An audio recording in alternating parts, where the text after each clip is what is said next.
Hey les bambing, j'espère que vous allez bien, en tout cas moi ça va nickel. On se retrouve aujourd'hui pour une nouvelle vidéo sur les qualifications World Cup Zone Afrique avec les groupes A, B, C et D qui se dérouleront entre le 24 et le 25 mars. Un match a déjà eu lieu, Eswatini contre l'île Maurice, et il y a eu 3 buts partout. En tout cas, les 12 matchs que j'analyse dans cette vidéo sont les suivants. Dans le groupe A, la Guinée-Bissau contre le Burkina Faso, l'Éthiopie contre Djibouti et l'Égypte contre la Sierra Leone. Dans le groupe B, le Soudan contre le Soudan du Sud, la Mauritanie contre la République démocratique du Congo, le Sénégal contre le Togo. Dans le groupe C, le Bénin contre l'Afrique du Sud, le Nigeria contre le Zimbabwe et le Rwanda contre le Lesotho. Et dans le groupe D, Eswatini contre l'île Maurice, ça a déjà été joué et 3 buts partout. Angola contre le Cap-Vert et le Cameroun contre la Libye. Voilà, n'hésitez pas à venir nous rejoindre sur le site VIP, les réseaux sociaux.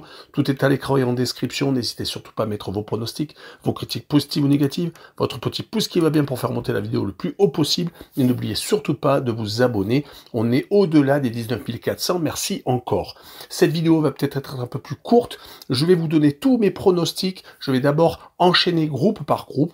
On va commencer par le groupe A. D'abord, le classement, l'Égypte est en tête avec 13 points. Très bien parti pour se qualifier directement. Le Burkina est second et pour l'instant en barrage avec 8 points. Troisième, la Sierra Leone avec le même nombre de points mais avec un goal average légèrement inférieur. Quatrième, la Guinée-Bissau avec 6 points. Cinquième, l'Éthiopie, 3 unités. Et sixième, Djibouti, dernier avec un petit point. Sur ces rencontres, donc, Guinée-Bissau contre le Burkina Faso. La Guinée est quatrième, le Burkina est second. Il n'y a que 2 points d'écart entre les deux équipes. Sur ce match-là, je verrai tout de même une victoire du Burkina Faso à l'extérieur qui est pour moi favori sur une score de 2-1 et je verrai le Roundbet et le pari remboursé si match nul avec une cote à 1,72. Le match suivant est l'Éthiopie contre Djibouti. L'Éthiopie est avant-dernière, alors Djibouti est dernière. L'Éthiopie doit absolument faire un exploit pour remonter, car pour l'instant, ils ont 0 victoire, 3 matchs nuls et 2 défaites, alors que Djibouti n'a qu'un petit partage de points. L'Éthiopie est tout de même une équipe qui actuellement est un peu plus en difficulté que les autres, même s'ils sont légèrement supérieurs quand même que Djibouti. Sur ce match-là, je verrai une victoire courte 1-0, avec le moins de 2,5 buts sur le match et une cote 1,67. On finira ce groupe avec l'Égypte contre la Sierra Leone. L'Égypte est en tête. 13 buts marqués, 0 encaissés, donc 4 victoires à nul et 0 défaites. Ils vont jouer contre la Sierra Leone, qui est bien placée, qui espère que le Burkina va se faire accrocher en Guinée-Bissau, mais je verrai sur ce match-là quand même l'Égypte s'imposer 2-0 avec les Égyptiens qui marquent le plus de 1,5 but sur le match et une cote 1,44. Donc désolé vraiment pour ces analyses vraiment sommaires, j'en ai pas l'habitude, mais c'est pour aller le plus vite possible car j'ai d'autres vidéos à faire encore. On continue avec le groupe B où pour l'instant le classement c'est premier Soudan avec 11 points, deuxième République démocratique du Congo avec 10, troisième Sénégal avec 9, donc vous l'aurez compris, le Soudan crée la surprise et pour l'instant invaincu. Le Sénégal est dans la même position mais a fait beaucoup plus de matchs nuls. Quatrième Togo avec 4 points, donc décroché, cela va être compliqué pour eux. Cinquième Mauritanie 2 points à égalité avec le Soudan du Sud qui est sixième également, mais qu'un goal average de -8 au lieu de -5 pour la Mauritanie. On attaque par le Soudan contre le Soudan du Sud. Les Soudanais sont une équipe pour moi très solide. Ils vont jouer contre une équipe du Soudan du Sud qui est donc en difficulté, qui est dernière, qui a déjà pris 9 buts et qui n'en a marqué qu'un seul. Le Soudan a pris l'habitude à chaque fois de prendre le dessus sur leurs voisins. En tout cas, je vois une victoire 2-0 d'équipe à domicile avec les deux équipes qui ne marquent pas et une cote à 1,52. On enchaîne avec la Mauritanie contre la République démocratique du Congo. La Mauritanie est donc avant-dernière, mais juste au goal average, sinon elle pourrait être à la dernière place. La RDC de son côté est seconde, pas loin donc du premier cas, un petit point du Soudan. Ils ont tendance à chaque fois accrocher des victoires courtes ou des matchs avec des 0-0 ou des 1 but partout. Donc sur ce match-là, je verrai un 0-0 pour la RDC et je verrai les deux équipes qui ne marquent pas et une cote 1,61. Et on finira avec le Sénégal contre le Togo. Les Sénégalais sont troisième, les Togolais donc quatrième, 5 points d'écart entre les deux formations. Le Sénégal doit absolument s'imposer pour peut-être reprendre une des 2 premières places, car pour l'instant, ils sont éliminés de la course à la World Cup.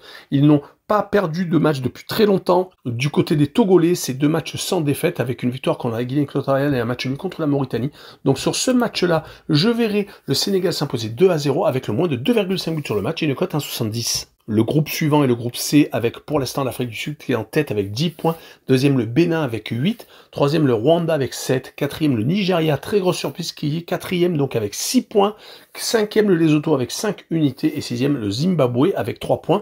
C'est la seule équipe qui n'a pas encore gagné. On commence par le Bénin contre l'Afrique du Sud. Les deux premiers se rencontrent, mais le Bénin qui est second reçoit les Bafana Bafana. 3 matchs consécutifs sans perdre, mais 3 matchs nuls pour le Bénin alors que l'Afrique du Sud de son côté ne perd plus depuis un petit bout de temps, enchaîne les victoires. La dernière c'était contre le Lesotho à la maison. Sur ce match-là, je verrai le match nul 1 but partout avec le Homme Nobet et le match nul remboursé 6 victoires du Bénin à la maison, une cote à 2,18. Et on enchaîne avec le Nigeria contre le Zimbabwe. Les Nigérians sont donc quatrièmes, mais ils viennent de gagner leur dernier match à l'extérieur au Rwanda. Ils espèrent continuer sur leur lancée contre le Zimbabwe qui de son côté s'est fait accrocher par le Bénin. Mais c'est une équipe qui est très compliquée à jouer. Mais sur ce match-là, je ne verrai pas de surprise et je verrai le Nigeria s'imposer 2-1 à la maison avec le plus de 2,5 buts sur le match et une cote à 1,88. Et on finira avec le Rwanda contre le Lesotho. Les Rwandais, comme je vous l'ai dit, ont perdu leur dernier match contre les Super Eagles. Ils vont essayer donc avec cette deuxième réception consécutive de prendre enfin 3 points contre une nation qui vient de perdre en Afrique du Sud et qui est malheureusement mal placée au classement. Sur ce match-là, je vois le Rwanda s'imposer 1-0 et encore espérer avec le moins de 2 buts sur le match et une cote à 1,59. Et on finira avec le groupe D, avec la première rencontre qui a déjà été jouée aujourd'hui, Eswatini contre l'île Maurice, 3 buts partout, mais les deux équipes étaient dernière et avant-dernière. L'île Maurice a tout de même 5 points et peut encore espérer se qualifier, mais cela va être compliqué, il va falloir faire beaucoup plus d'exploits. Eswatini, ancien Swaziland de son côté, est dernière avec 2 petits points, et c'est la seule équipe qui n'a pas encore gagné. Au classement donc, le Cap-Vert est premier avec 10 points, deuxième le Cameroun avec 9, troisième la Libye avec 8 et quatrième l'Angola avec 7, donc tout est serré, 3 points entre les 4 premières équipes.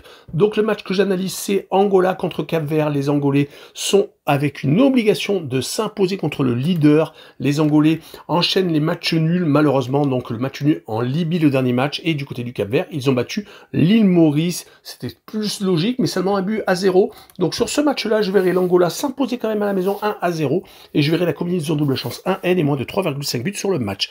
On finira avec le Cameroun contre la Libye. Les Camerounais sont seconds. Attention de ne pas subir une contre-performance pour une équipe qui a eu énormément de mal ces dernières saisons avec beaucoup de frasques extra-sportives, mais ils espèrent se rattraper en se qualifiant. En tout cas, ils n'ont pas encore perdu, mais on fait 3 matchs nuls.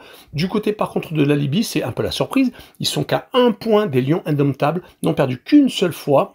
Et ils viennent d'accrocher l'Angola lors du dernier match à la maison. Sur ce match-là, je verrai une victoire courte du Cameroun 1-0 avec le moins de 2,5 buts sur le match et une cote 1,72. Voilà, c'était une courte vidéo, mais n'hésitez pas à venir nous rejoindre. Ciao les bambins!